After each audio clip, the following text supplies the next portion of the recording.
And I was like, okay, she's thick with like 5 C's, but you know. Was she fat?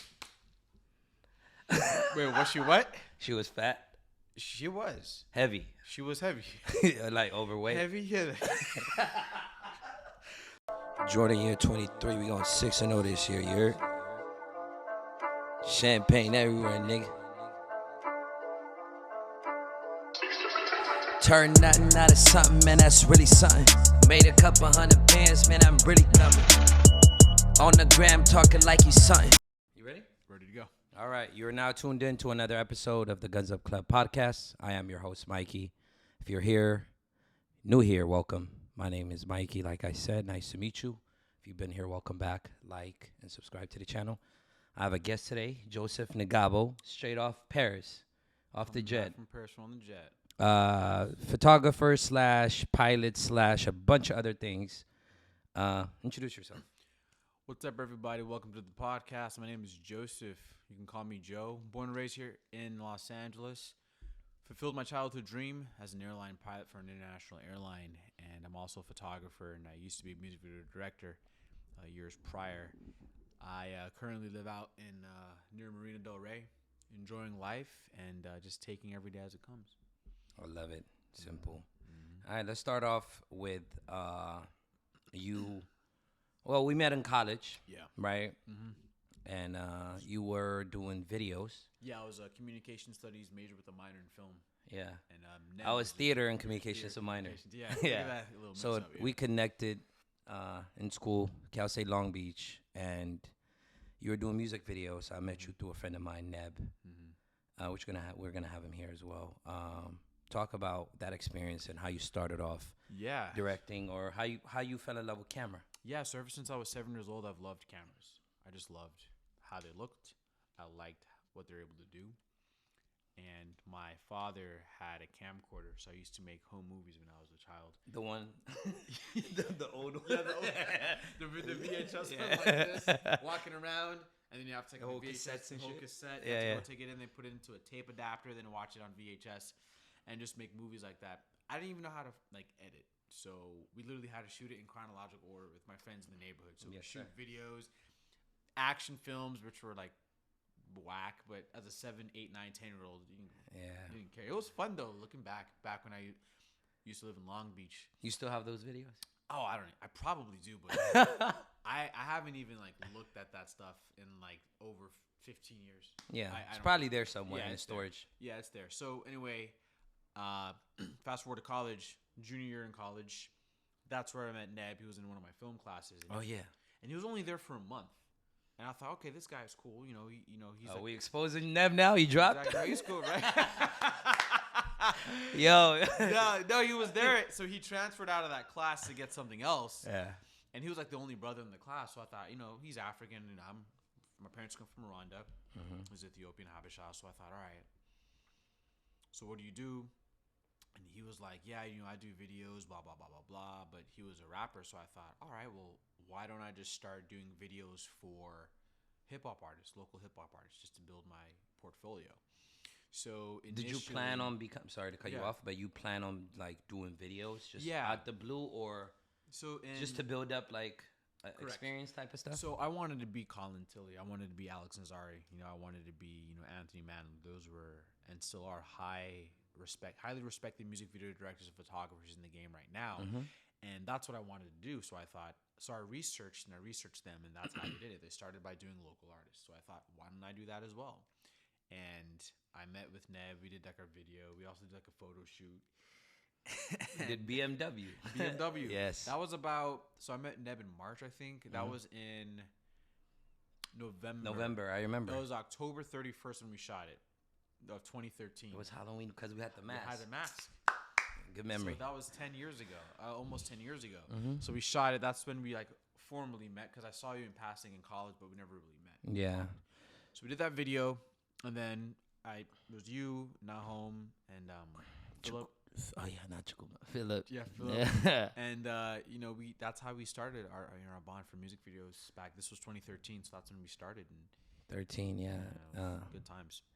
Yeah, so talk about how you developed as a music video director. So initially, Because I seen, sorry to cut you yeah, off again, but I seen your first music video, the black and white. I still remember it in the little liquor store. Pulled it, yeah, that one. that was my first first one. to like me and you traveling to shoot in Miami and all that. We'll get to it, but just start like talk about that experience. Yeah, so my first video ever, actually my first one, remember Beast Child? Beast Child. Yep. So, he's popping right now though. Is he? Yo, good for him. Shout out to you, bro. No, like I'll show you his shit. He's popping right now. Okay. Yeah, he's like verified on IG. He has like he has like over I think a million or close to a million. Is followers. he doing music? No, he does something completely different. Chef? No, completely different. We'll talk about it, but it's interesting. Talk, Anyway. yeah. He was my first music video ever, and it was a typical Yaverick camera. You're in some hood place, and the camera's doing these Dutch angles, doing zoom ins, quick edits. But he was doing cipher bars. I know, and I'm like, all right, this is my first video. Yeah. I remember how to try. I don't know why I did this. I had a tripod, and I bent the camera this way, so I was like walking with the camera with the tripod like this for an effect. I don't know what the fuck I was doing, but it worked at the time. Worked with him. And that's when I started being exposed to other artists, exposed to you, exposed to Neb, Philip, Hebano. And eventually I thought, okay, what kind of music videos do I want to direct? I want more thematic videos. I don't want to just have a video with, girls shaking their ass or girls just showing up. Like, I want there to be a story. I want it to be visual, just like Colin Tilley, Alex Nazar, or Anthony Mandler. I wanted to have this film and thematic element to it. So when we shot BMW and I wrote The Treatment, that's when I started thinking, okay, grand scale.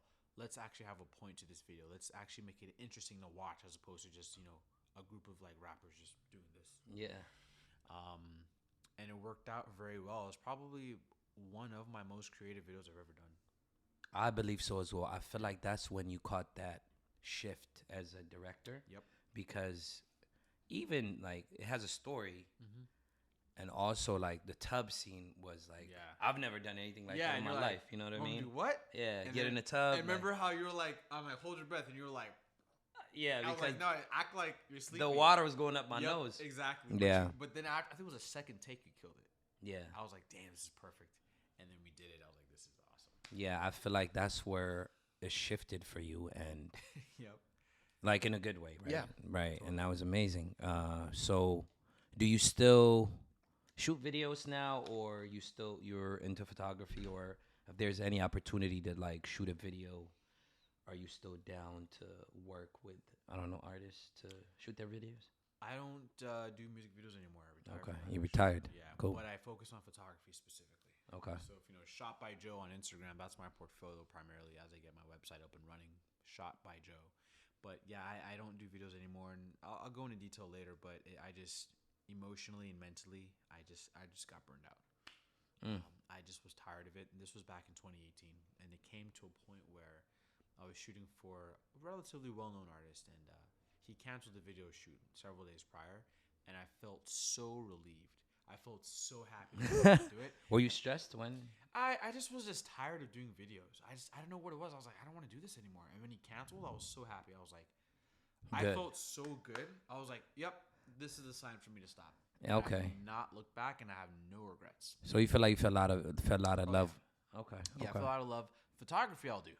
I'll set it up, shoot, make people look good. Yeah, I still see your photography. Your photography is always on point. Thank you. And do you sell your photography, or do you have like a Pinterest? Or? I don't know. Primarily IG. I also have an Unsplash account, which I post other photos that I don't really post on IG. I'm getting in the process of creating a marketplace where I could sell my canvases. So I do sell canvases. So if someone likes a photo, they could request a canvas, a certain image that I have, and they could request it, and I'll send it to them. So you literally have a business with your photography. Yeah, sort of. That's amazing. So how's that going? Or are you still in the initial process? Initial process. Yeah, I'm still trying to figure out the market. I'm still trying to figure out where I want to go with it. So I met my friend, his wife. She works for a company, a real estate company, in which they buy apartments and they turn them into Airbnbs. And I thought when I was in Paris, well, I could just give you guys canvases you guys could put in each room to make it look more welcoming. And she was like, we actually have many art vendors. I want to put you on the list. Wow. I'm like, perfect. That's brilliant. Exactly. And also even like Hotels. do videos for the Yep. apartments or the houses. You could take. Exactly. It don't have to be music videos, Nope. right? Nope. Or you It could just take be a photo. walkthrough. Yeah, there you go. I mean, I feel like that could be like another business you can think of. Exactly. And I could just edit, make it like a quick one and a Because half it's very minute video. simple, It's right? simple. Yeah. Just walk with the tripod, make it nice and seamless. Actually, I was hired to do something like that for someone, Mhm. and they flaked. I was like, damn. I mean, that's part of the game, right? So, yeah. Especially living in LA. Yeah. People say they want to do stuff, and then Mhm. you ever meet somebody at nighttime? They're like, you gotta do blah blah blah. Bro, what's your IG? I'm gonna hook you up though. We're gonna make it big, bro.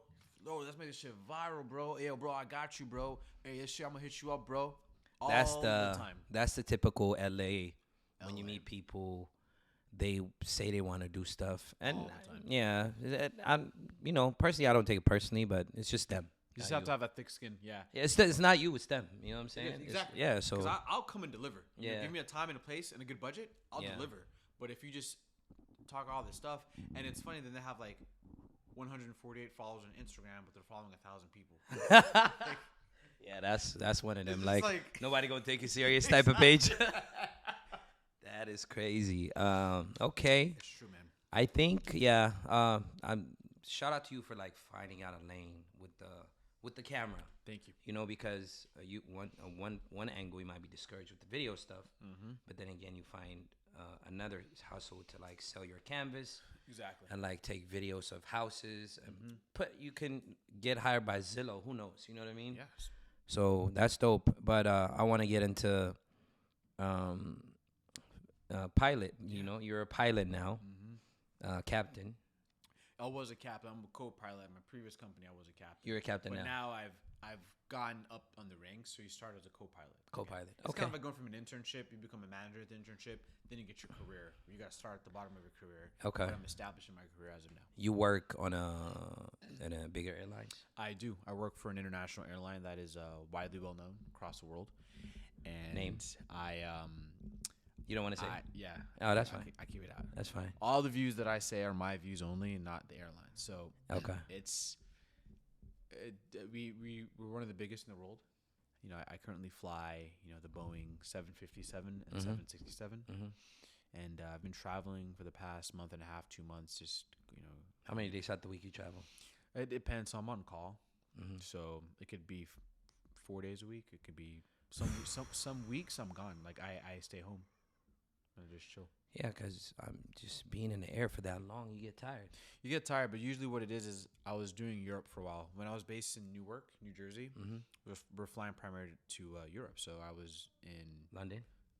Munich, Germany. Munich. I went to London. Mhm. I went to Barcelona. I went to Geneva. I've also Switzerland. I've Okay. been I've also been to Milan, Italy, Mm-hmm. and then I also took a trip down south to Peru. Peru is a beautiful, beautiful, beautiful, beautiful country. Wow. Was in Lima? Lima, Peru. Okay. Went there. I just came back from Paris, but this was just for a vacation, so I wasn't working. How long were you there? Just 2 days. It's not enough, but it's good enough. It's good enough. I had a friend, so we had to speed walk through everything. Let's do this. Let's do that. Yeah, Eiffel yeah. Tower. Went to the Louvre. We couldn't go in because Paris now they're striking. Yeah. So many things are closed. Like we wanted to go to the catacombs, they were closed. Why? Strikes. The strikes, We yeah. wanted to go to the Eiffel Tower, so we went. We wanted to go to the top. Why was it closed? Like strikes. It's gated if you've seen, like, there's a bunch of, like, Exactly. soldiers and stuff. Yeah, I mean it's accessible. It's just It takes a long time. it takes a long time. Yeah. Dude, the line was like 45 minutes to an hour wait, and we're like, we're not doing that. I'd rather just take a picture Yeah. with the African soda. Exactly, Yeah. exactly. So that's Yeah. exactly what I did. I took many photos there. Yeah. I went to there's a Petit Palace and Grand Palace, and I went there to the Petit one, and we went to many other French names that I forgot. And just came back from a 12-hour flight, but it was probably one of the best times of my life because Wow. I've known this guy actually for the past 13 years, and I met him when I was jamming out. I also play guitar. We're jamming out back in like 2010. Mhm. And we just like kept in contact, and then we stopped talking for like 6 years, and then like we kind of reconvened, and then he hit me up on WhatsApp about Is he a pilot? No, he's not a pilot at all. He's He lives in Paris, though. he lives in Paris. He lives out in Antibes. Nice. No. It's actually near Nice. Actually. Oh, Nice. It's Okay. near Nice and near Cannes. Okay. So we like reconnected, and I'm like, hey, bro, like I now have the means to go and travel. And he's like, dude, like please come. I'm like, I'm gonna come this time. He's Yeah. Like, always sees the opportunity. You know, someone invites you out. Yeah. I have a friend out in Stockholm. He's like, come through. We're gonna go through. Him and I actually, the guy who lives in France, we're gonna go to Dublin in a couple days. Okay. Just kind of go vibe out just for a couple minutes. That's dope. That's dope. You don't have to stay there for 2 weeks, but I can only go to Paris because he told me he's like, I live here. He's like, I live here. So you were staying with him? No, I was actually staying in a hotel. Oh, that's good. The hotel that I stayed at was like relatively cheap because I thought I'm gonna be out most of the day, so I don't care. Yeah. And it was 124 square feet. Huh? That's how big. That's the a hotel closet, bro. Bro. Is there a bed or you stand sleep like this? So it's like literally the bed was probably this big, as big as your room. Oh no. The shower, like I was like this. I was like this. Do the fetal position. Yep, seriously. And the back, like it's so small. Yeah. But I was like, all right, fuck it, like amen. Yeah, I mean, But personally, next time, when I travel, I'm doing some Holiday Inn shit. yeah, I like comfort, bro. You know what I'm saying? Like, I don't like sleeping in like little. The stuff. bed's all right, but like, bro, the shot. I was like, this. Good thing it's like for 2 days instead of like a week. Oh yeah, I'll be torture. Exactly, and that's the thing. It's cool because like my schedule permits me to do these quick trips because I don't want to stay a week because it gets expensive. So it's like just we're gonna go for a couple days. Yeah, come back. Yeah. Dublin for 3 days, come back. You know, Lisbon, Portugal, Porto, a couple days. But that's how Europe is when you do like a Euro trip, right? Exactly. You do a few days in each city. Exactly. And then you complete it as a whole. Like you've been to multiple countries and you come back and you say, I've been to Europe. Yep. That's how everybody like attacks Europe, right? Exactly. Unless you go to like, Africa or like Japan or gotta be a week. You know exactly. what I mean? Africa's 3 weeks minimum. You know, it is. 3 to a month. Family, gotta see so and so and that. You're right about that. So congrats to you on being like, Thank a you. pilot, doing it big and stuff. But I remember when you started off, and I wanted you to talk about the struggles. Yeah. Going through because I seen it. I want you to talk about it, right? Yeah, so let's do it. you was in pilot school, flight school. I'm sorry. Yeah. And you were working multiple jobs to pay off the flight school. Man, yeah. And then me and you used to take me to fly with you as training, and I used to be like, damn. Yeah. You know what I mean? The small Cessnas. Yep. Yeah. Yep. So talk about that experience and how you overcame, paying for your flight school, working like 2 other jobs. And yeah. So for me, this was my passion since I was 2 years old. Mm-hmm. Photography was my passion since I was 7, being an airline pilot since I was 2. And I was happy that I was able to start, but I thought, I'm not a bitch. I don't want to fucking like give up. Sorry to cut you off. Talk about what made you want to take the jump and say, I want to start. Because you were in school and then you were doing other things. And right. So I've always wanted to be a pilot. Like in my heart, I've always wanted to be a pilot. I decided to take a detour through life, did photography, communication studies, but it was in my heart. I felt it in my soul. Like it was a calling. And I'm like, I'm finished with college. I think now is a good time. So, but going back, started in 2015, started training out of Long Beach Airport. And flight school's expensive. If you want to do it cheap, you're going to be paying right now probably around $50,000 to $60,000. Wow, that's cheap. Average $75,000 to $100,000. Sometimes it's even more than that, $200,000 $300,000. That's for the commercial license. Everything. Total. Okay. And it's different for everyone. So, right. What I did and how much money I paid may be completely different than what you pay. Mm-hmm. It could be more or less. Mm-hmm. So that's like one thing. At the time I was working at Signature Flight Support. I was working out of the Van Nuys Airport. I remember. And I used to start my shift at 5 a.m, drive from Torrance, California, all the way up to Van Nuys. Jesus Christ. And then drive home at 1:30 p.m. and get home within 40 minutes or so, which was all right. Do it 5 days a week.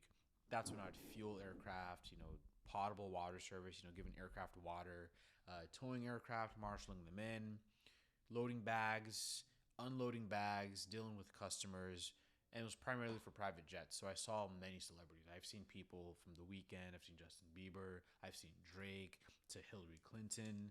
I've seen Donald Rumsfeld.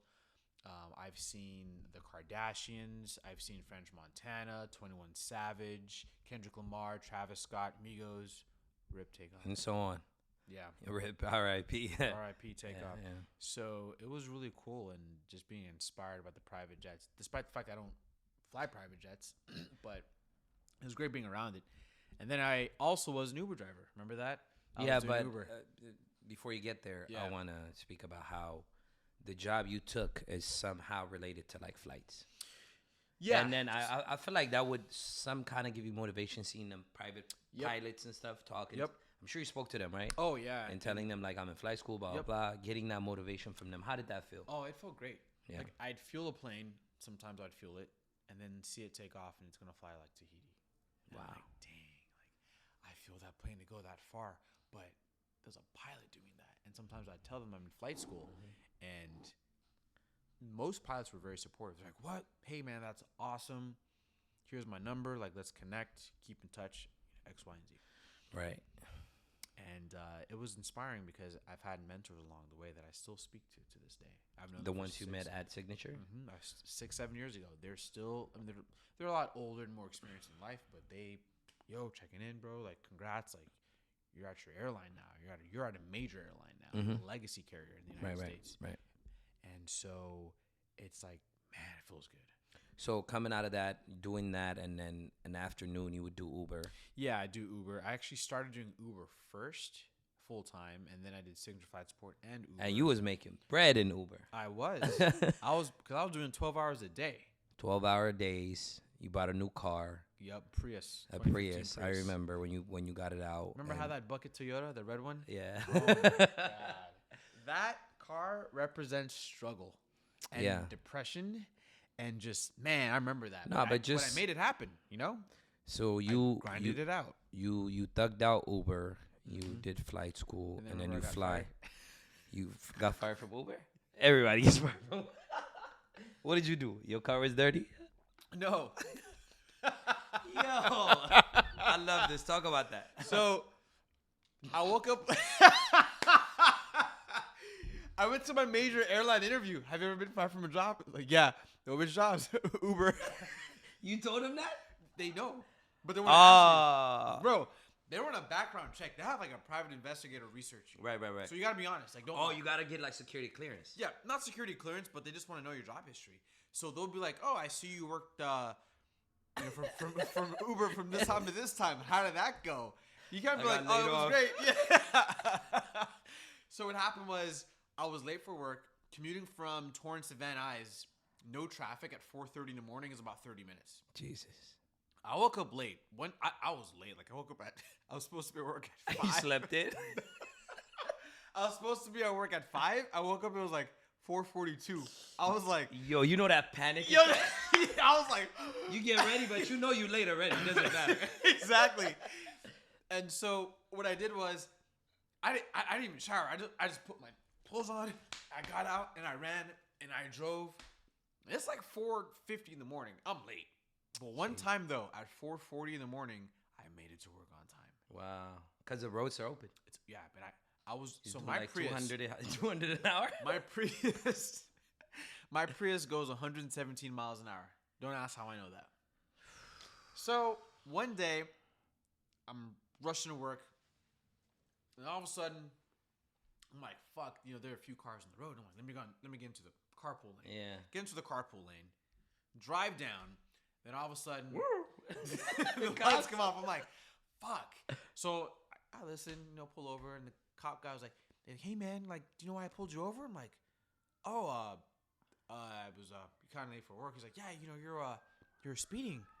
Do you know how fast you're going? Oh, he didn't know you was in the carpool lane? Oh, he saw me in the carpool. Just wait for it. Okay. He's like, you know how fast you're going? I said, I don't recall, officer. How fast was I going? He's like, how fast do you think you're going? And I'm like, I was like, let me give a conservative answer. I was like, 80, 85. He's like, yeah, you never admit. You never. Yeah. Or don't say I was going this much. No. So, but he asked me, he's like, how fast do you think you were going? And I was like, well, I don't know. So I give 70. I give a no number, 80, 82.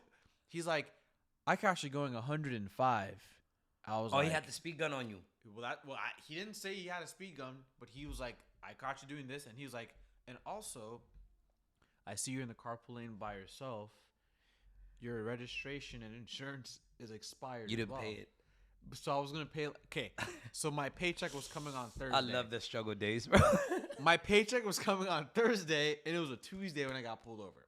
So my insurance and registration were expired, but on Thursday I was just gonna easily pay, and it was gonna be reactivated.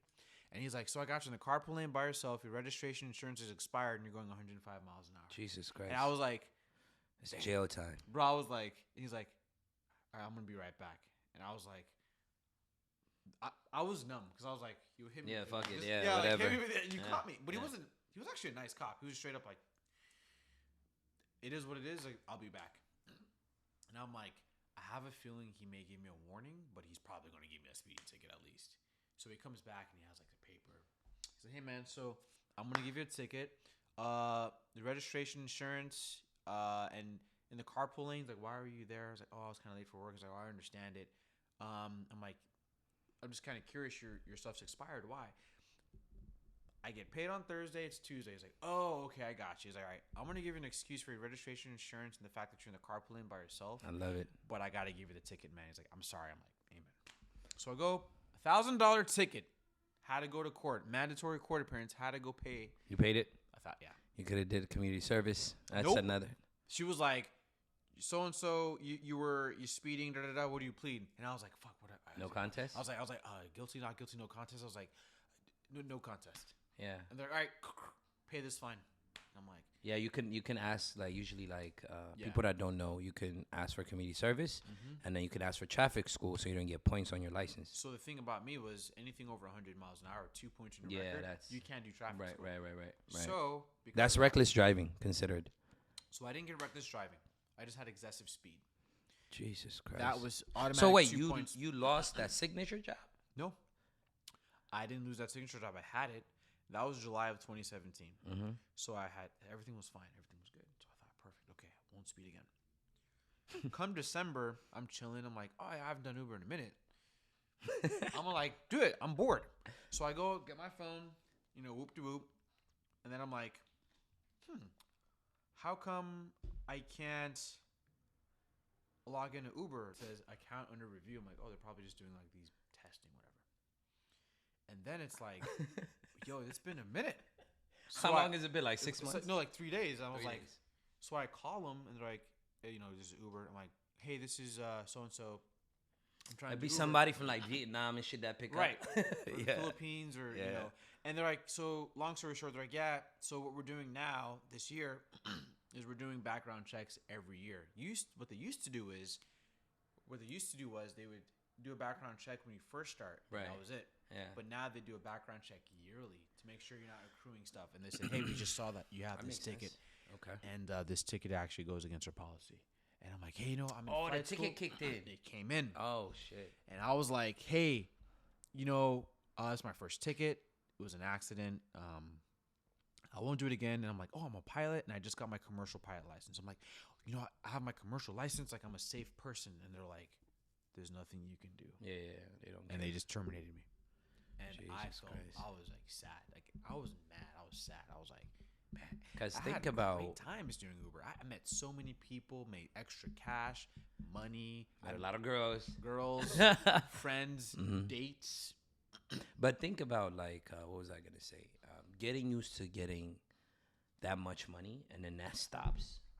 That's low key torture, right? You're like, damn, okay, I can't beat. Yeah. I mean, there's other ways to make the money, but back then, you're like, damn. Yeah, you know what I mean? Like fuck, so now I have to rely on one income. Right. And back then, I was making $36K a year, which to me at the time was like a lot. Was like, oh, this is decent. Now I make 5 times that, but it's right. At the time though, it was like. But that's the thing. When you don't have it, right? When you don't have it, certain increment, like 30, 50, 70. Yeah. It feels like it's a lot of money, but as you get wiser and older, you realize it ain't nothing. Like you have to double, triple, quadruple your income. Absolutely. You know what I mean? You got to make it better and always grow. Yeah. So like that's what I'm doing now, and that's what we're doing. So now I look back, I'm like, how did I live on 36 grand a year? Yeah, but our income, our spending wasn't even that much. Yeah, it was a lot lower. I was living with my mom still. Yeah. I had a Prius.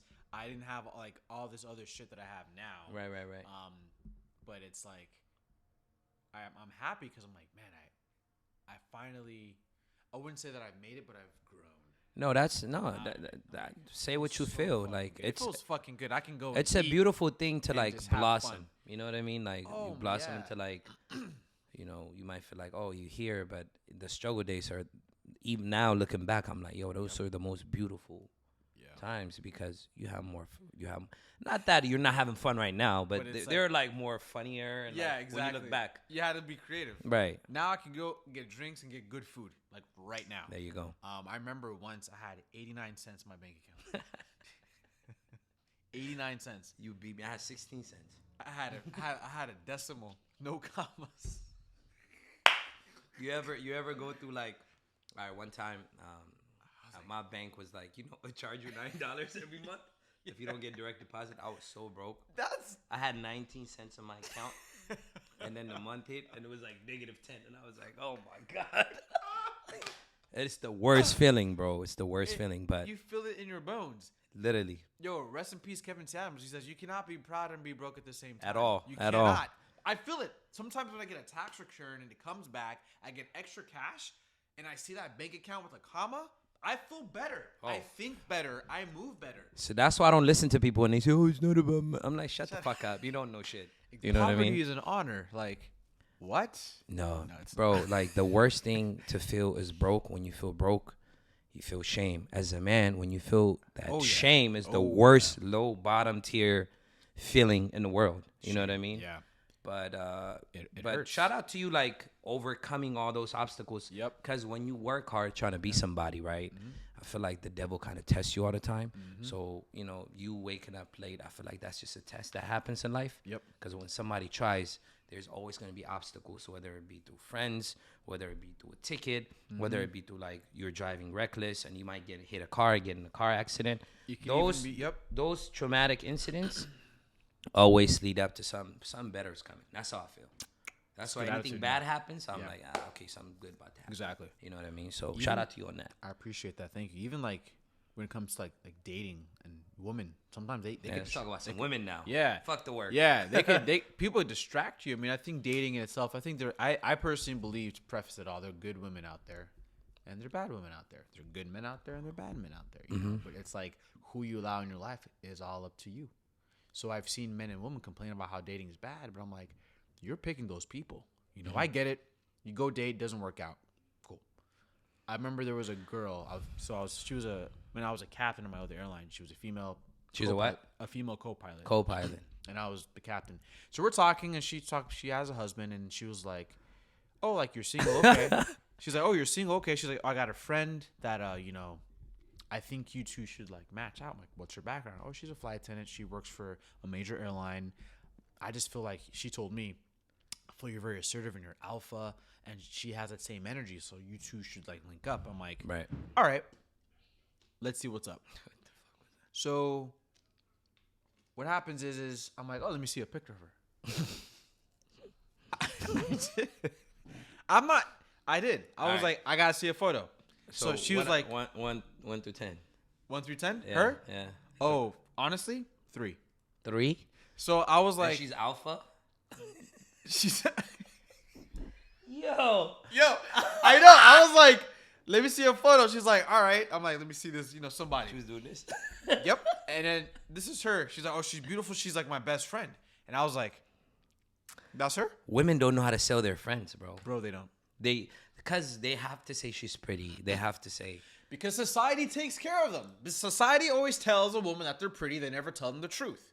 Yeah. They want to cater to them. But as a guy, if I'm a 4 or 3 and I think that I'm a 10. Niggas will rag on you. Oh, men and women. And women, yeah. If a woman is obese, and if you hate that, girl, be comfortable in your skin. You're fat phobic. Yeah. You know, like Liz over here. So, but it's like, so check it out. Yeah. So I'm like, all right, talk your shit, bro. I'm gonna let you have the stage. So I was like, all right. I'm not gonna be like, damn. But in my mind, I'm like, nah. But I'm like, okay, you know, like, what's her background? Like, what's going on with her? She's like, oh, she's struggling with dating because she keeps dating assholes and she doesn't like it. And that immediately was like, all right, nope. Was she fat? Wait, was she what? She was fat. She was heavy. She was heavy. Like overweight. Heavy, yeah.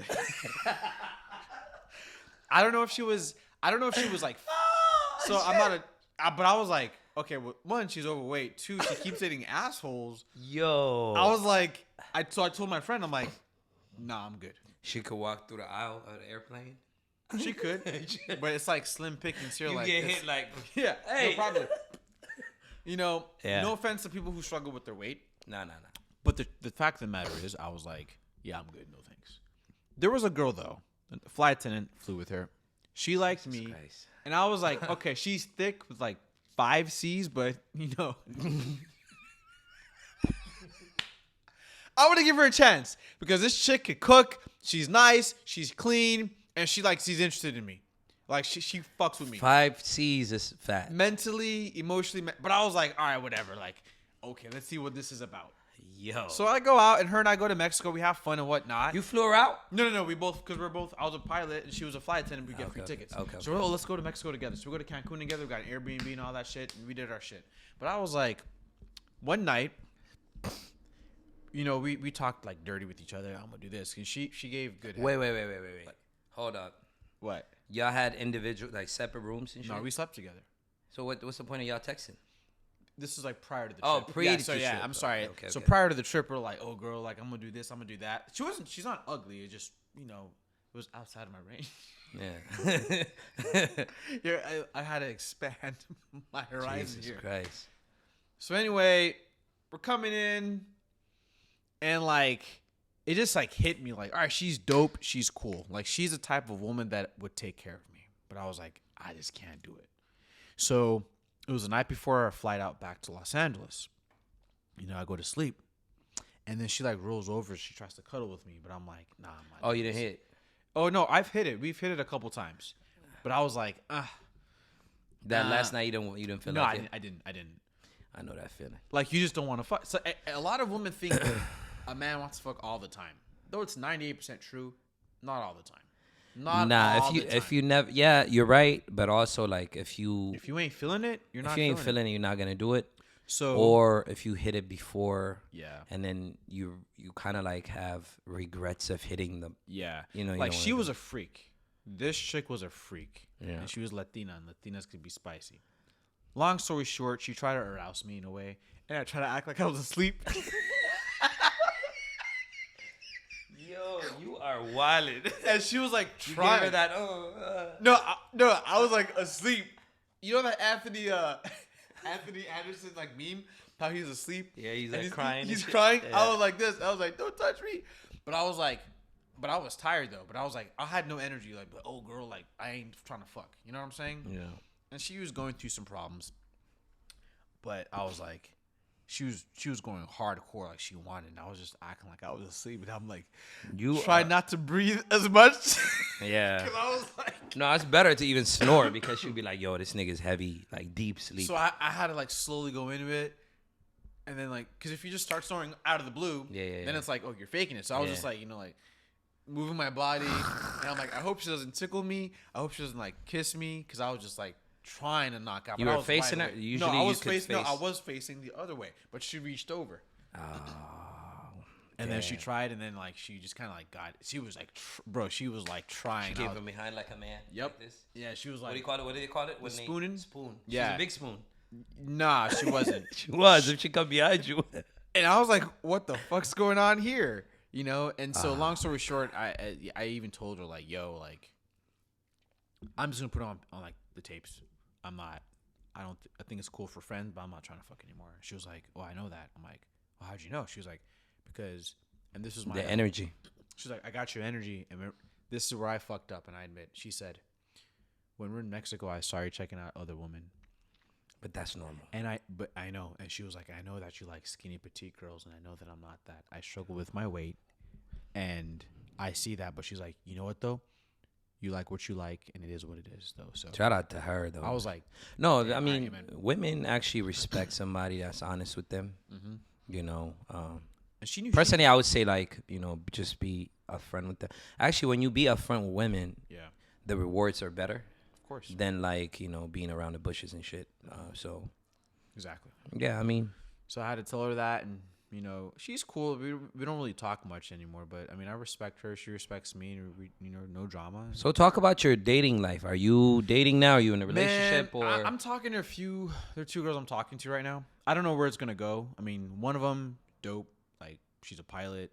She's intelligent, master's degree. Like, damn, like my type. Another girl I met down in Peru. Oof. And Ufay. She's cute too. Like she lived there. She lives there, and it was interesting because like she kind of speaks English, but she doesn't. So I've been talking to her, and she says like, "Wow, like your Spanish is pretty good." But I'm like, Google Translate. But she doesn't know that. But I'm like, what if it gets serious? And I'm like, I gotta let her know, like, yo. Like, so you're into. I'm open. I'm into no, as long like as you're petite. Long distance. When I say long distance, I'm talking about like out of the country long distance relationship. You cool with that? I don't know about that yet because with this chick, I was like, let's see where this goes. But we're kind of back and forth now. It's like, okay, the pilot one, I don't know where that's gonna go because, like, you know, when it just begins, you don't want to think too far in the future. You know? Oh, definitely. A lot of men, you don't want to have one-itis where you just focus on one girl and you just take away. You ignore the idea that you could actually attract other women. Never. That's for somebody that's broke, bro. Like, they just focus on one girl. I'm gonna give her all my energy. Yeah, give her the energy, but don't. It's the mindset. Yeah. Sometimes one girl comes into your life at a given moment, and then you're gonna. But don't just think she's the one. Okay, I'm talking to one girl right now, but my mindset's like there are many other women out there. So if it works with her, awesome. If it doesn't, it's okay. You don't put all your eggs in one basket. Absolutely. You said it. You don't do that though. I'm not saying if you meet one girl, you have to go talk to 10 other girls automatically. You just don't have that mindset of like, there's only one person right now. You know, abundance like, mindset. Abundance. I don't believe in the one. I don't believe in that at all. I believe that shit don't exist. I have a book right there. Rational Male talks about that. Rollo Tomasi? Yeah. You read it? No, amazing book, by the way. Never think that. It's not good to think that. Yeah, that's for like women to think he's the one, but as a man, you should never feel that way. No, you shouldn't ever think that. I mean, yeah, some people they find someone and it works out great. However, I never tend to think that if I date a girl, even in the past, you know, I'm not gonna lie. Oh, this is, you know, especially in your 20s, you think, man, this is gonna go to marriage. It could, and it doesn't. Yeah. My college professor said it right. He's like, you just find someone you're satisfied enough with that you two are compatible enough. 100%. 100%. He's like the one. He's like that doesn't exist. And we told all of his college students, we're like, what? That's exactly what the book says, bro. Yeah, it's crazy. Like, you find someone. All right, they're satisfactory enough. We're compatible. Cool. Because you feel like when you meet somebody, right? You always feel like that idea is still there. You feel like, oh, she's the one for you. But when you break up, you know that regret. The regret would be like, oh, she's the one. But then you meet another girl and you feel like she's the one. Yep. That should give you the sign of like, it's a fallacy. It doesn't exist. Exactly. You know what I mean? Exactly. So, and it's also, you put so much weight on yourself and the other person. Yeah. Because then they have this, that's like when men put women on a pedestal. And it's funny, a lot of men get shit about that. Don't have one-itis. Don't be a simp. Don't be a beta. Don't put a woman on a pedestal. But women also put niggas on a pedestal as well. Oh, they do. But the nice guy, what about the woman that chase unavailable men? They don't get checked. That's just it's normal. It's like it's you're the chasing it's a double standard. It's like you know? That favors them. You know what I mean? Exactly. So. And it's like, so this idea of like, oh, we're all the same. We're not the same. We're not the same. Double standards are going to happen, and they exist, and there's not much you can do about it. No, and it favors them the most. The double standards. It favors them the most. It's like, you know, the Whatever podcast. No. You watch that. You should watch it. It's these like 3 or 4. These college age girls who are like, I got OnlyFans. There's nothing wrong with that. And these guys are like, yo, like the body count. Like, would you sleep with a woman who has, like, a body count more than you? And she told you, like, oh, I've slept with, like, 70 guys. I wouldn't want to know. But if she's bad, I'll sleep with her. But I wouldn't take her serious. Would you date her seriously? No. No, fuck no. What do I look like? Exactly. No. That's the thing. Like, did you hear about that cop who had, like, a gangbang with, like, the cop department out in Tennessee? And the husband, like, is like, oh, I'll, like, stay with you still. He's a beta, bro. Bro, No, they invited the girl to a strip club and they offered her $10,000 to come and strip for them. $10,000? And did you see her face? At night. No, I know. I was like, that's just because she's gonna bring so much traffic to the strip club. Because imagine the idea, you know, like the idea of like cops being like undressed and stuff. That's a lot of people's fantasy. So you have to understand. Actually, I mean, the strip club owner's smart for him to be like, yo, come through. 10 racks. 10 racks. I don't know if she took it yet or. And they're all like majority of black men too. Oh, the niggas that smashed her? Yep. Ooh, shout out to them. But she was like a 5 out of 4. I've seen her. She looked like a girl named like Berthel or something like that. Yeah. Yeah. Like, Jesus. I seen it. That's crazy. But they're like, she's like smiling. And he's willing to take her back. He's willing to take her back. After being gangbanged. Yeah. Jesus. She slept with the whole department of majority. And there's like one white guy there too. Let me get a piece of that action. It's just crazy. Bro, if any girl did that to me, I'd divorce her so quick. Keep talking. I'm done. Over. Done. I just will never, ever, ever do that. That's disrespect. So it's like, that's disrespect to me, you know? Like, I mean, I'd be like, that's. Here's the harsh reality, right? Yeah. Everybody gets cheated on, whether they like it or not. The thing is, when women cheat, you will never know. Because they can hide it. They can hide it. They will take it to the grave with them. It happens. It does. And the idea of men cheating is more common. You know, if you're in a relationship and then you come across somebody better than your girl, most likely you're going to do it. I believe 99.9% of men would do that. So that cheating stuff, it's there, bro. It's there. But it's on you as a man taking somebody. When a woman cheats on you, right? Yeah. She has no respect for you. So she would lose the respect. After that, there's no way she can turn back that respect to back to respect level. Ever. Right? Ever. So for you to take her back, it's for her to feel bad and be like, oh my God. That one mentality. She feel like he's the one. So take me back. So it's like pity. So as a man, if you take a woman back, that's the lowest level of a, like, bro, there's more women out in this world. You know what I mean? So it's more acceptable. I know I'm about to say something controversial, but it's more acceptable for women to take their men back than like men taking their women back. Human nature, man. I mean, I think cheating on both ways, either or, is bad. It is. And I know men who are faithful. They don't cheat. They're like, I don't do that shit. But does it happen? Yes. Yeah.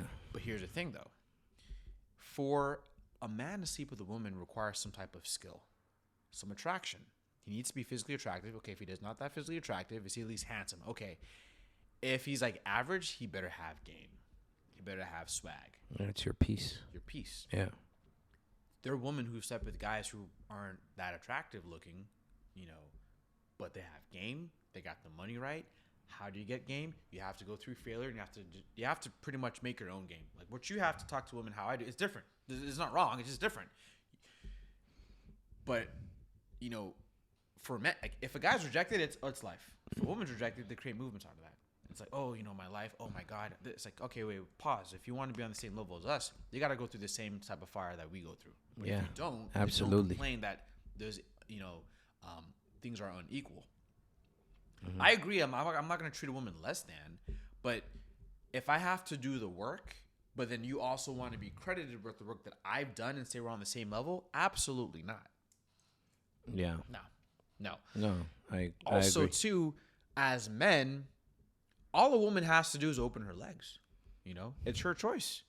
And there's nothing wrong with this. It's normal. Men and women are different, and it's okay if a woman, all she has to do is just open her legs, wear a skimpy skirt for a guy to be interested. That's it. Easy shit. As a guy, there's a high chance a third of the men. You can't go out and be like, you can't be like, what's up? You'll be arrested or beat up. A third of the men are sexless now. Yeah. Why? There are many reasons why. I think one, women are increasing their standards, which I think is good. You know, women should increase their standards. Number two, no game. Some guys are no game. Most guys no game. Yeah. And some men, I believe, are great men. They just don't go out. They just kind of stay at home, or they have a routine. They go to work, go home. Go to work, go home. You don't meet new people. But we talked about that earlier, right? Yeah. How women don't want to be bored. Did I? No, I had another conversation with my brother. I was telling my brother, like, yo, women don't like to be bored at all. They don't want to be bored. So you got to keep them up in their feet. Toes. Right, exactly. So, and this is something, if you tell them that, they're like, no, that's not true. It's like, no. You got to act the way they go where the fun is all the time. Because they're more emotional. Right. They're emotional. So, you know, for men, we could just chill. A woman, I remember there was a girl, actually, speaking of which, she was my neighbor. I know. And we kind of went on a date, but she pulled out because her reasoning, she was scared if it didn't work out. She didn't want it to be awkward between us. And she was like... Because you guys live together, like kind of together. Yeah, we shared a fucking wall. And she was like, let me be honest with you. And like when I saw her for the first time, long story short, she was cute, but I wasn't like attracted to her. Like, damn, Yeah, she's a bad. She was like cute chick, but I was busy working and shit. And she was like, she told me later, she's like, I was flirting hardcore with you, and I'm like, yeah, I noticed that because you were like very strong. Long story short, she's like, I thought about dating you, but I don't want to be awkward between us because I live here, and if we date and it doesn't work out, I don't want to have to come home and it's awkward. My home is my safe space. She was a doctor. She's like, I don't want to. You at the same spot you're at. Yeah, right she's now? like, I don't want to like have a bad day at work and then come home and be like, fuck, I can't come home because Joe's there. But I'm like, all right, you're thinking negative, but okay, fine. However, she told me about her ex. She said, yeah, that nigga's still around. of course. Yeah. But I was like, all right, fine. I walked away from that. And I've told like Nahum and all that shit. Like, it's a long story. I mean, But here's a kicker. She said, when I wanted to feel close to my boyfriend, she was like, I'd intentionally try to start an argument with him so I could feel emotionally close. here's the problem. That's toxic, bro. Listen, when someone is interested in you, they'll fully invest in you. But when Facts. you have to understand, when someone gives you a reason, the same way you gave that girl a reason when you sleep and you turned around, it's because if they give you another reason, I mean, when women especially give you a reason, be like, oh, yeah, it's usually like either their boyfriend's around or there's somebody piping them down. Definitely, bro. Or they just, that's the hard. and they will never tell you. Of course Or not. they Why just, would they tell you? or they just lost attraction for you. And I don't think it's like a Either wrong or. thing. Either or. Something happened. If they want you, they'll fully invest in you. Always. If they don't want you, they'll be around the bushes, be like, my ex is still calling me. Or Yep. They'll find a way. Yeah. Yep. Because that's why some of these women, not all, they go for toxic men who aren't good for them. And they still keep pursuing them. And they keep coming back. because it's fun for them. I mean, It is. you can't blame them, bro. That's That's their nature. how they're wired. That's how it is. Yeah. And so for me, I was like, cool, amen. But I was like, I wanted to be the asshole, but I was like, nah, let me just be chill with it. So her apartment got flooded. Huh? Flooded? Yo. Oh, yo. So what happened was, check it out. So I'm not gonna lie though, like she was a doctor, petite little girl, cute, Oh my god, bro. and like it didn't work out. What happened to your? Were you upstairs? Nope, I was right next door, not a drop. Let me tell you something. I don't know if this is karma though. Check it out. Yo. So you know what she did? I'm chilling one day. Like we used to like kick it from time. We played tennis once, time to time. But I was busy doing my shit. She's been doing. So You didn't clap? No, I didn't want to because I was like, I wasn't like. That was your fault, bro. Cause no. When we first, cause I wasn't into her like that yet. Cause she had no ass. I'll be honest with you.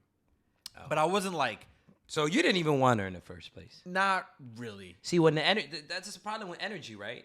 When you didn't want her, and then it's a funny thing. Let me explain this. Mm-hmm. Sorry to cut you off, but I'll tell you what happened. I don't know if it's karma, but go ahead. no, but listen, you ever like meet a girl? Yeah. And she's not even really like that. Yeah.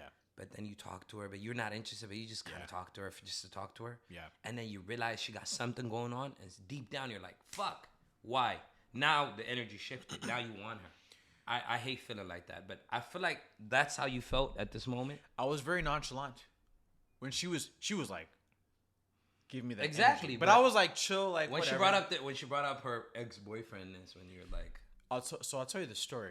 And I have a few of my close female friends, like they're close, like, and I told them that story because I was like, y'all want your opinion. can't be friends with women. You can't. I think you can, but if you strictly want to fuck them, you can't. These chicks, I would No, never but fuck these ever, are like ever. these are women like, if you be friends with women, Yeah. just know that there's no way you will fuck them. Oh, I don't want to fuck them. Okay, that makes sense. So I thought about because that's a common argument. Can you men and women be friends? I'm Nah, like, I don't think so. I feel like But if they call you and be like, "Yo, Joe, my tire's flat. I'm on the 10 West," you wouldn't go help him, would you? I mean, honestly, no. I'm like, that's too far. Thank like, you. That's like, what I'm saying. The chicks that I'm friends with aren't baddies, but I see your point. If she's like a baddie, absolutely, and that's how they use men. But you can't blame them because it's like these men, some of these simps are giving them attention. So it's like That's the problem. it's like porn. Oh, we're porn's back. all right. we're back. So Let's go. so yeah, we're talking about men and women can't be friends. So let me tell you what happened. So she like told me like I can't. I'm like fine, whatever. So I just kind of let it go. And we had our numbers because we lived next to each other, and she had a fucking dog and shit, which was like loud. And then wow. One day out of the blue, she like texted me. She was like, "Hey, you won't believe what happened." And I'm like, "At work." I'm like, "What?" And she's like, "I just went on the worst date ever." She fucking did that. I had to set a fucking boundary. Whenever a woman, if she tells you about other men, that means that you either been friend zoned or there's a follow up to this, or she's treating you like her girlfriend. A friend of mine. First of all, if you listen to a girl talk to you about another nigga, you are the girlfriend. Exactly. I hate that. So you know what I did? And it's a choice because it's gonna happen. Every man has experienced this, but a friend of mine made a good point. He's like, the friend zone. He's like, it's your decision to stay there. Because sometimes women will feel and they'll switch it up with you, and then they'll put you in that category. It's up to you if you want to stay there or not. Yeah, that's why you need to have. So I sat her down, like I saw her, and I'm like, yo. I'm like, you can do what you want. I'm like, don't tell me about that shit. Come here. I told her, I said, look, I'm like, you can do what you want. You can see who you want, fuck who you want. I'm like, I don't want to hear that shit. I'm not your emotional rug man. So don't tell me that. And she was like, she stopped. Yeah, I mean, you should have zero tolerance, bro. I didn't. I was like, don't fucking tell me that. No, I'm saying in general. Yeah, you should have zero tolerance in everything, friendships, relationships. You know what I'm saying, with anybody. Like, exactly. If you've been like the problem is when people tolerate shit, you get used and abused. Yep. They recycle. They abuse you all the time. And I've said this in multiple episodes. Like, you have to put a stand. Yeah, you know? So it's gonna happen. Someone's gonna press you that way. She made friends on you. Some guy may do this. Your work. You gotta let him know. Like, yo, like how I did. I was like, don't do that. And you have to be direct. You can't be, because I wanted to be passive aggressive. Like I was gonna block her, never talk to her. But her friend's like, nah, you gotta go to her and tell her that. Like, he's like, I'm gonna challenge you, Joseph. You go and you tell her. Don't text. Don't call. Like direct in your face. And I'm like, but I wanted to like cut her off, delete her, unfollow her, ignore her. And my friend was like, that's passive aggressive. You gotta go. You have to be upfront. And I was like, you don't even have to block them, or like passive aggressive is when you, like, you're right when you block them, but you could just detach yourself. You don't have to explain yourself. Exactly. You don't even have to like sit them down to talk to them. You just, like, if you know that's better for you. Yep. And if they, but I say this: if you ever run into them, don't give them the same energy. Like, don't be like, I'm not going to say hi to her about. That's passive aggressive. If you see them, just give them a warm welcome. 2 minutes, like, you good to see you. Yeah, I'm out. Why don't you call me? Be like, I'm busy. I was busy. Yeah, and give them the Hollywood shit. And that's what I wanted to do. I wanted to be like aggressive, but her friend's like, nah, don't do that. Nah. Just be assertive. Where, you know, you. And I had weird ass friends too. Like, yeah, I just would have, laughed about it and just be her friend. I'm like, what? Fuck out of here, bro. Yo, I was like, you serious? Like, he was like, yeah, bro. Like, don't make it a big deal. Like, you guys could be friends and be chill. I'm like, no. That's the problem. So I actually told her, like, correctly, and she actually apologized. She's like, I apologize for doing that. Like, when I sent that text, I actually realized after, because I didn't respond to that text. I was like, fuck that bitch. I was like, I didn't say it to her, but I thought that, like, don't. Yeah. Anyway, she told me when we first met, and I'm glad she did, because I dodged a bullet. We're sure well in life. Don't know what's going on, where she's at, because I don't talk to her anymore. We're out on a date, having fun, had some drinks, had some food. Mm-hmm. And then she got, like, serious. She said, hey, Joe, I'm a doctor. You're a pilot. Yeah, we both have professional careers. I'm like, yeah. She's like, so, our lives can be very busy. I'm like, eating my food. I'm like, yeah, it's dope. I'm like, she's like, well, it comes to the concepts of, dating. Dating is something, I'm not going to lie, it's been on my mind. And I'm just kind of curious, how do you make it happen in your life? And I said, I make time for those who matter to me. So, wait, let me ask you a question, bro. Are you looking to settle down? Right now? Like, have kids and get married and all that? Yeah. You are? Mm-hmm. Okay, so that's what I like to do. Not now. I'm not saying. I'm talking about right now, like as we speak. Now. No. Oh, that's too soon. I'm 31. Right, but so are you? Kind of like. Yes, are you in that ballpark of, like, if I meet someone now in 2 years? I'm open to it. Yeah. Okay. I definitely want to get there, but it's not like the next woman that I see, I'm gonna be like. One thing I could tell you is, bro, like, figure out whoever you're talking to. On a deep level. Oh yes. Because someone would tell you, Because when you meet somebody, it's all honeymoon. Everybody's at their best behavior. So take time to like learn somebody and see what they are, see what they're about. Look at their good and bad sides, level it out. Yeah. You know what I mean? Because who you marry, Watch bro. what they do. Don't listen to what they say. Right. So who you marry or who you like get in a union with, you got to think about like it's an investment. So you got to think about like if it doesn't work out, you know, you're going to get hit. And chances are 70% divorce loss right now. So be ready. When you're ready, you will know when you're ready, you're a man. But just understand somebody before you even take somebody serious. Absolutely. You know what I'm saying? Do you know a guy, he does like MLD, like modern, he says. What is it, MLD? It's like modern living dating. I forgot what it was. But it's interesting because he says if you want to find someone who's serious, he's like, you got to vet him for 18 months. He says 18 months. 2 years. I would say 2 years. He's like, you got to vet him. And I'm like, wow, that's interesting. I would, if I, listen, you got to, like, sometimes when you date somebody, start an argument to see how they act. Oh, yeah. You know what I'm saying? Oh, yeah. Don't just be like, oh, I want her to be. No, just start an argument, argue with her, fight with her, show her that she's not even the only one. Like, show her that you still got it. Like, you can talk to other women. Yeah. I'm not saying go cheat, but just show her that. Make her, you know what I'm saying? She's on her heels. Like, you don't have one-itis.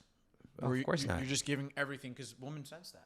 Yeah. You're desperate. You're double texting, triple texting every day. Yeah. To the point, it's like, yo, you have a life, bro? Like, go for days without texting them. 100%. The biggest thing for me is do they text you back? At first, as a guy, I get it. You got to text, kind of initiate. But for me, I'm like, you got to pull back a little bit and see. Because sometimes, I've done this before in the past, I'd show interest and I text. You forget. Sometimes you forget. Text. Yeah, we all made mistakes. Sometimes you forget. And we text back and forth. And I told my friend, hey, you know, he's a married guy. Like, he's like, goals. He's like, you talking to so-and-so? Yeah. And he's like, that's dope. Yeah, that's dope. And he's like, cool. Who's initiating the conversation? And I'm like, oh, we're both talking. He's like, that's not what I'm saying. Who's initiating the conversation? Yeah. And I was like, I got quiet. And I got quiet. And I was like, he's like my bro. He's like, yo, bro, I just want you to realize that. Like, you make sure you got to find someone. I'm like, damn. 100%. You got to see somebody. You got to see in him. every angle. When she's happy, when she's sad, when she's angry at you, when she's struggling, when y'all struggling together. When you're quiet, does she reach out to you with the same amount? There you go. When it's bad, that's when people's true character come out. Yep. And you know, that's when defines a person. Like if a woman acts like erratic, crazy when y'all fight, if she keeps doing it again, she's not the one for you because she's going to keep acting like that in public. And you have to let him know, just like the way I told that girl not to do that. Yeah. You have to start it early because if you wait too long, some people will get comfortable. Like, you're just tricking me. I can do what I want. If you start it early and you're assertive, this goes for, you know, women as well. If a guy's going to, you know, treat you wrong, stand up, have standards. 100%. Don't. And you may think that I'm bashing women. I'm not. Like, have standards. Don't chase men who are emotionally unavailable. Don't chase a man who ain't about his shit. Don't chase this bum ass nigga. Okay, he's dope, but he has nothing else going for him. Yeah, the nigga can't even afford to buy you lunch. Fuck them niggas. Like, have standards. Give a guy a chance. But if he fails, move on. Just like me. I'll give a woman a chance. But if she starts doing some weird shit or it's inconsistent, I pull away and move on so quick. Yeah. So anyway, let me go back to that'd be the broke niggas that be like, you would split the check? Nah, nigga, you a man. No, take care of it. Handle it. I don't believe. No, you know as a man, you pay. Yeah. And you also have to watch out for combative women. Some of them are combative. Oh, absolutely. And men who, they say they're men, but you press them and they act like a child. They get upset. Joe, I don't mean to cut you off, but we went way over time. But thank you for coming. Appreciate it. I end the show with this all the time. Hit us. Actually, one question. Two questions, actually. Where do you see yourself in 5 years? In 5 years, I plan on being an airline captain at my company. Your own? The company that I fly for. Okay. One. Number two, I want to have several sources of income. One for my photography. I'm also trying to look into do something else on the side, like coding or cybersecurity. 3, I definitely would like to have someone in my life, someone serious. As a wife? Kids? I'm not too sure about the kids. Little nigabos, no? Yeah, running around, full of love. Someone important in my life, whether it's fiance or marriage or kids. Okay. But I want to go down that path. That's just me. I That's want to good. leave a legacy. That's people good. talk about money, this, hard work, that. But when you're 68 years old, about to retire, all that money doesn't really help you out. So Yeah, but that's why you hustle right now, so you can hustle by now, 68 you relax and not do have shit. fun. Have people around you that love you. Absolutely, I Support. appreciate that. So I respect somebody that's always finding ways to make money multiple ways. Mm-hmm. Most of my guests are that way, and I appreciate you being one of them and trying to find avenues to Yeah, you too. Yeah, bring in a lot of money. Before we go, it's another thing I do. Hit us with some motivation. Yeah. Off top of your head, go. Whatever you can think of. Let people do what they want to do so you'd see what they'd rather do. Oof. Say that again. Let people do what they want to do so you'd see what they'd rather do. And I bring that up is because it's sometimes I've been guilty of this as well. You chase people, whether it's dating, whether it's work relationships, or even friendships. People talk all this game on social media or in person, but let them do what they want to do so you'd see what they'd rather do. So you're not chasing in the wind. There's always that one guy or girl, if you notice that they don't invite you to places, it's showing you what they'd rather do. Mm-hmm. Don't invite yourself if you're not invited. If someone's not giving you the same energy, they're doing it. It's intentional. Because I've been in positions where a girl's really, really busy, but she makes the time for me. I've had it happen. And I've been in situations where a girl says she's busy and we never talk again. Mm-hmm. Same thing for friendships. Same thing for business relationships. Same thing for even family. Let people do what they want to do so you'd see what they'd rather do. Yeah, absolutely. Don't invite yourself. If they don't invite you, you're not invited. Just look at it that way. You know what I mean? Just be like, oh, y'all go without me? No Why? invite? No invite? Yeah, like, nah. Like, that's women behavior. Yeah. If they didn't plan it with you, that means you're not part of the plan. Move along, you know what I'm saying? Like, just do you. Yep. And don't take anything personal. That's one thing I want to tell people. Like, don't take anything personal. It's not you, it's them. If they don't think about you, it means you're not in their head. That's it. Just leave it. Look at it like that.